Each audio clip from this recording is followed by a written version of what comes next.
Allez, salut tout le monde et bienvenue dans un tout nouveau podcast sur la chaîne des rebuts du catch. Pourquoi je dis podcast? Parce que c'est un journal d'un rebut, mais là en version podcast. J'allais pas faire beaucoup de montage parce que bon voilà, j'ai pas trop le temps. J'ai beaucoup de travail encore sur la chaîne des rebuts du catch. Et puis comme vous le savez, j'étais en vacances et donc j'ai pas mal de de rattrapage à faire, etc.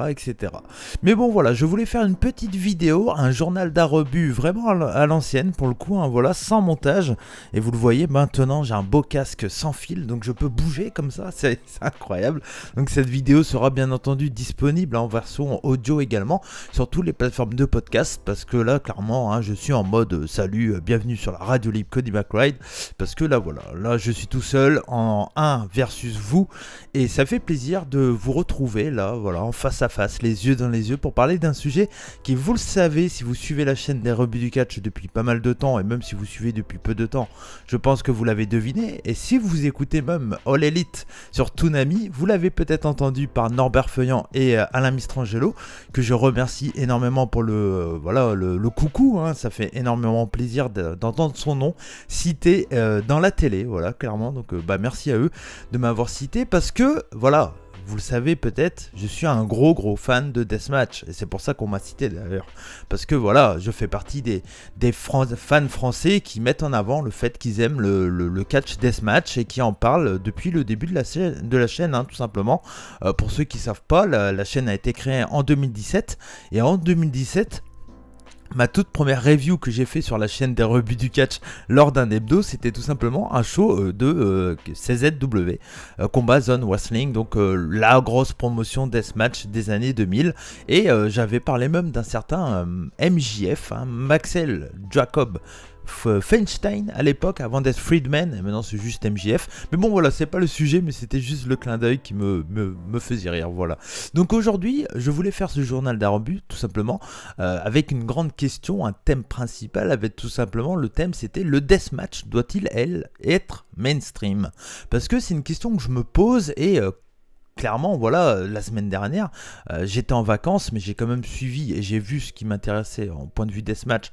J'ai réussi à rattraper ça, mais la semaine dernière, mine de rien, enfin 2 semaines par rapport à vous qui regardez cette vidéo, on va dire la dernière semaine de juillet, comme ça tout le monde est ok, 2021, je précise au cas où qu'on regarde ça, ou qu'on écoute ça en 2023.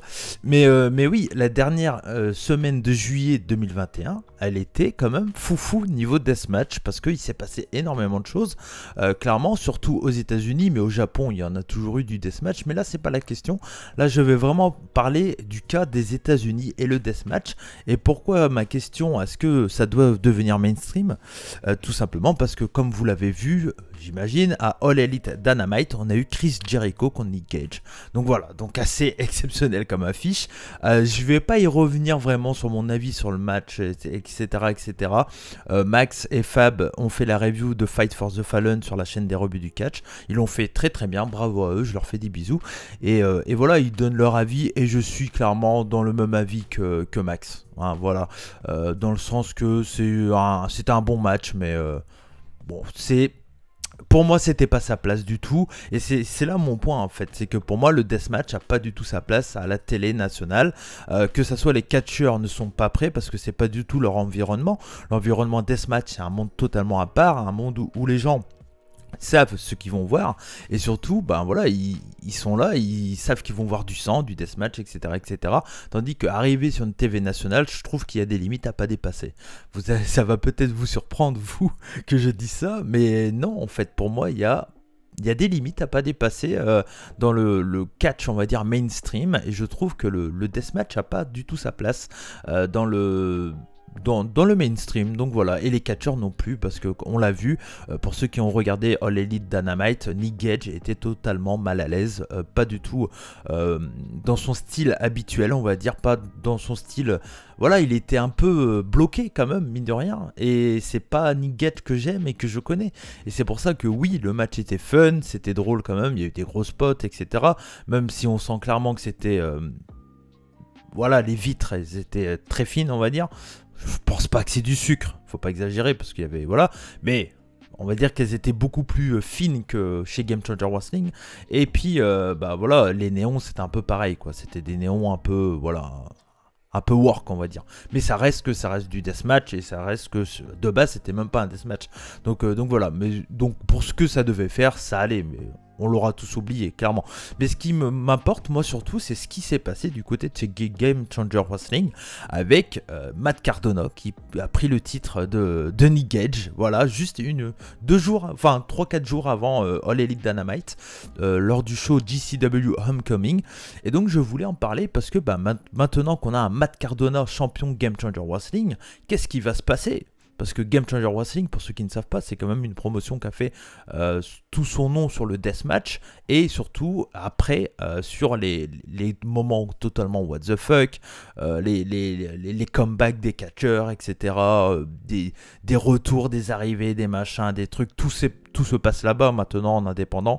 Voilà, clairement, pour moi, Game Changer Wrestling est une promotion beaucoup plus attractive qu'une Ring of Honor, qu'une Impact Wrestling ou qu'une MLW. Certes, ils n'ont pas de deal TV, mais avec les pay-per-view qu'ils font, les mecs, ils ont des shows pratiquement chaque semaine. C'est clairement pour moi une promotion beaucoup plus attractive que les 3 promotions que je viens de citer. Et donc quand tu as un catcheur comme Matt Cardona champion, clairement voilà, ça fait de la visibilité. On l'a vu sur les réseaux sociaux. Mais est-ce que cette visibilité, est-ce qu'elle est bonne pour Game Changer Wrestling?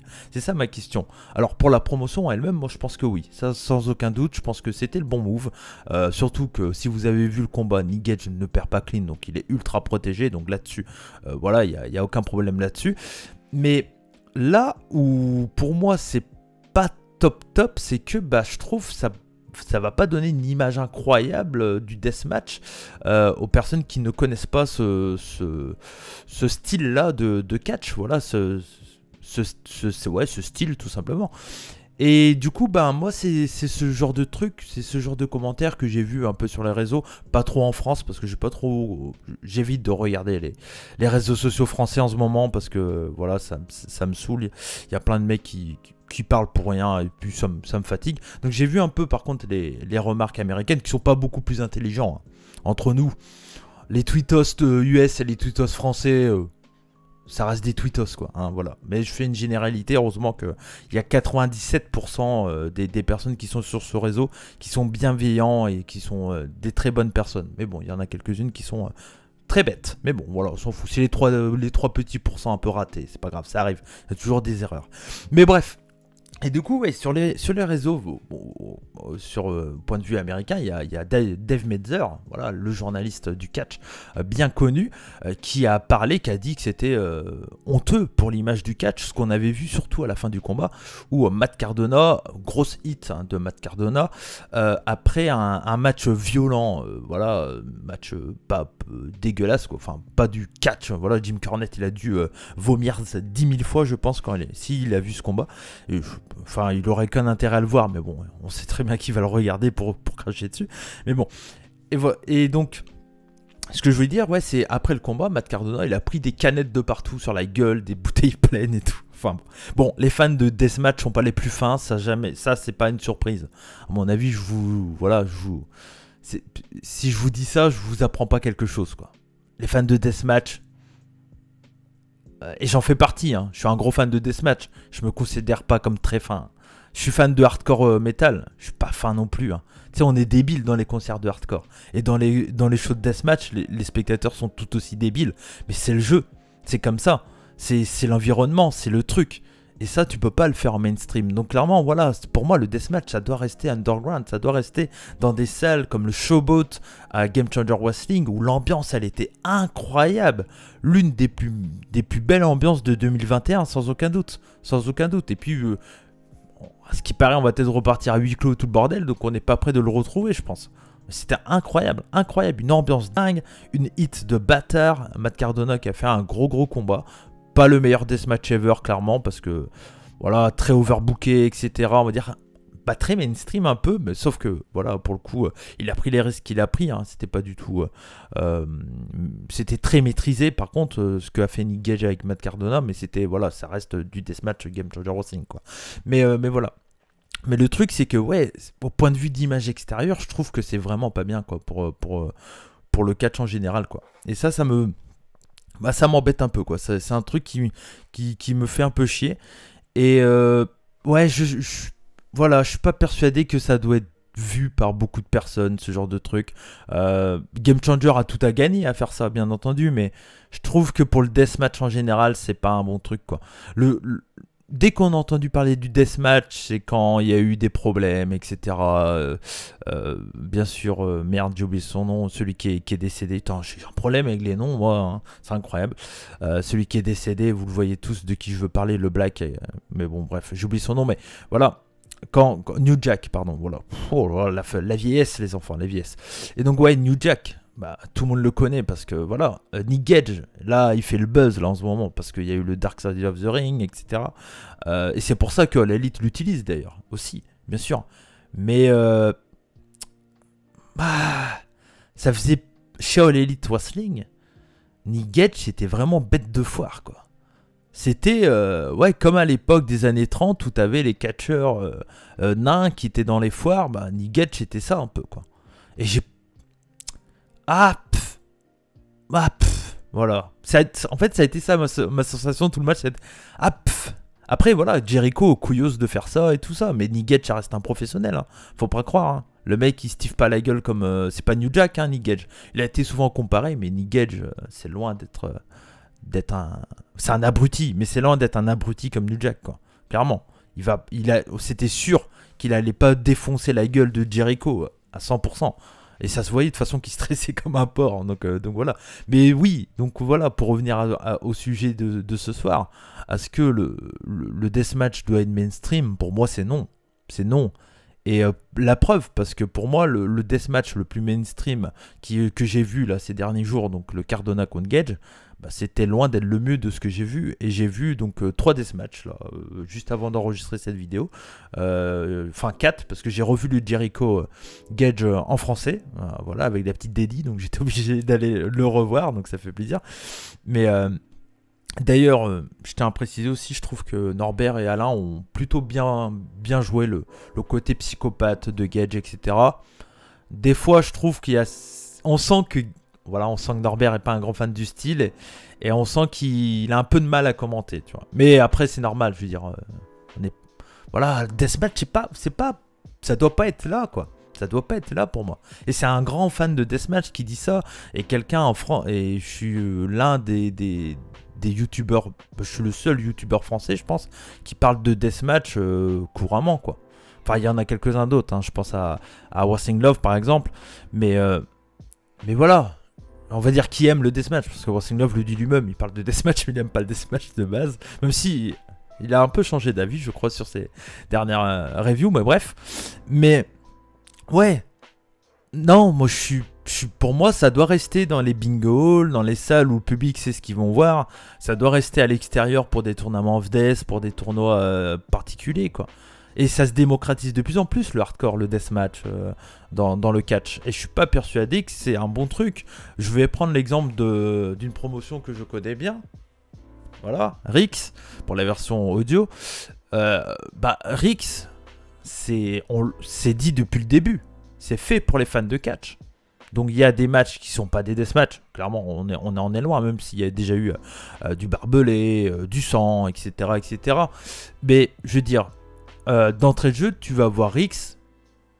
Bah, c'est marqué sur la porte que quand il y a des trucs violents, quand il y a des matchs qui sont violents, il y aura marqué sur la porte d'entrée, c'est pas fait pour tout le monde. Et clairement, oh bon, là, le show Intrépide, c'était différent parce que c'était un petit show, le dernier show qu'on a fait qui sera diffusé très bientôt sur YouTube. C'était différent, c'était un show un mainstream, voilà, c'était pas un épisode. Mais là, l'épisode, le prochain, il y aura MBM contre Jack Spain. C'est fait pour les fans de catch, clairement. Il y aura peut-être des gens qui connaissent pas, mais ils sauront ce qu'ils vont voir parce que ça sera marqué sur la porte. Mais pour moi, voilà, je veux dire, tu peux pas faire. Je vais prendre un exemple de catch français. Pierre Booster Fontaine, quand il a fait du hardcore chez ICWA, il le faisait où? Il le faisait au Hellfest. Parce que c'est des gens qui sont habitués à la violence, entre guillemets, que ça soit dans les shows métal, etc., etc. Et c'était parfaitement la place, pour le coup. Parfaitement la place. T'allais pas faire ça à la foire du trône, voilà quoi. Tu vois? Et pour moi, c'est ça. Le deathmatch, ça doit être soit très exceptionnel. Et j'espère que l'élite va le garder vraiment exceptionnel. Parce que je trouve qu'il ils en abusent un peu quand même sur le côté. Nous, on n'est pas PG, tout ça et tout ça. Et des fois, bon, voilà, je pense qu'ils n'ont pas besoin de ça. Ils ont tellement de la qualité dans le ring. Ils n'ont pas besoin de faire un Texas Deathmatch avec des planches de barbelés un mercredi. La semaine d'après, Gage Jericho. Cette semaine, il y aura sûrement du sang parce qu'il y aura Malakai Black. Enfin, vous l'aurez vu, mais il y a Malakai Black contre Cody. Donc, c'est pratiquement sûr qu'il y aura du sang. Donc, ouais, ils en abusent de la violence, quoi. Et moi, en tant que fan de deathmatch, je suis pas persuadé que le mainstream en a besoin, en fait, de la violence gratuite, clairement, mais qui fait participer, qui fait voilà, marcher, quoi, qui participe au show.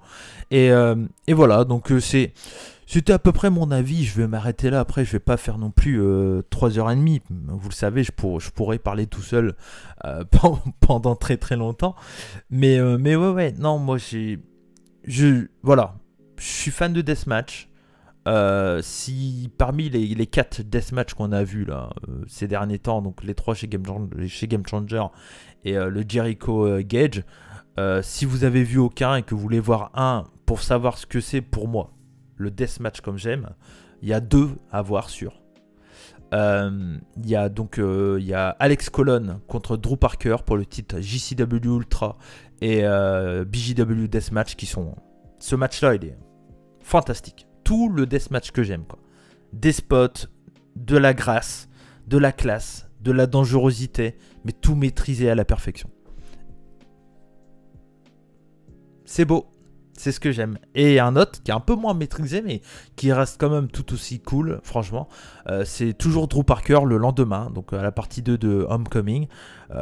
Contre cette fois-ci, j'ai oublié son nom, Jimmy Lloyd. Donc voilà, contre Jimmy Lloyd. C'était un très très bon match aussi. Voilà, moi je mets 5 au premier, je mets 4,5 à celui-là par exemple. 4,25 pardon, à celui-là. Mais ça n'empêche que c'est un très très bon match. Non, je mets 4,5. Je mets 4,25, c'est celui que je vais parler à la fin.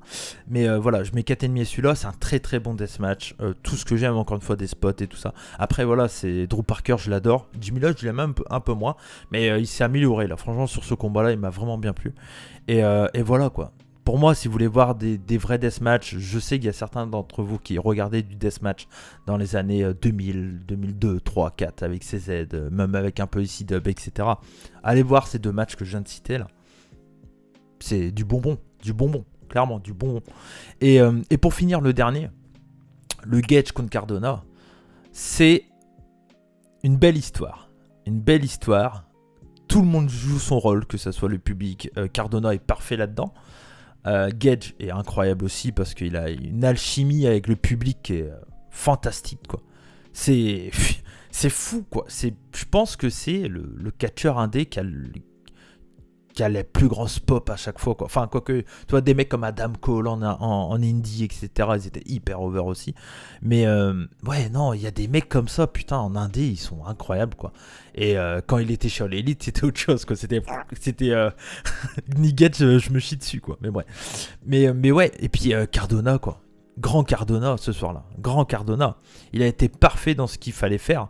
Il a fait du VVE chez Game Changer, quoi. Le mec, il a tout refait ses moves de Zack Ryder, etc. etc. C'était... Ouais. Et puis il était over quand il faisait ses moves de Zack Ryder. C'est ça qui était cool, quoi. Et non, il était très très bon là-dedans. Très beau, quoi. Musclé, parfait et tout. Et ouais, non, c'était bien. Par contre, après, voilà, c'était lent. L'ambiance était cool, donc ça a aidé au rythme du match et tout, mais le match en lui-même, voilà, ça reste un très très bon deathmatch parce que l'ambiance est incroyable, parce que changement de titre, etc. C'est pour ça que je mets 4,25, tu vois, c'est un gros match. Mais pour moi, c'est pas le... Je fais un bisou à Guillaume, je sais pas s'il regardera cette vidéo, Guillaume de CJDLL, mais qui a dit pour lui c'est le match de l'année, etc. Je peux comprendre quand tu regardes pas de deathmatch en général, clairement je le comprends tout à fait, mais quand tu es quelqu'un comme moi qui est habitué à en voir depuis 20 ans à peu près, clairement non, tu peux pas dire que c'est le meilleur deathmatch ever parce que c'est très overbooké, le deathmatch c'est du mano à mano de base, tu vois. Et là, c'est pas le cas. Mais ça reste que c'est génial.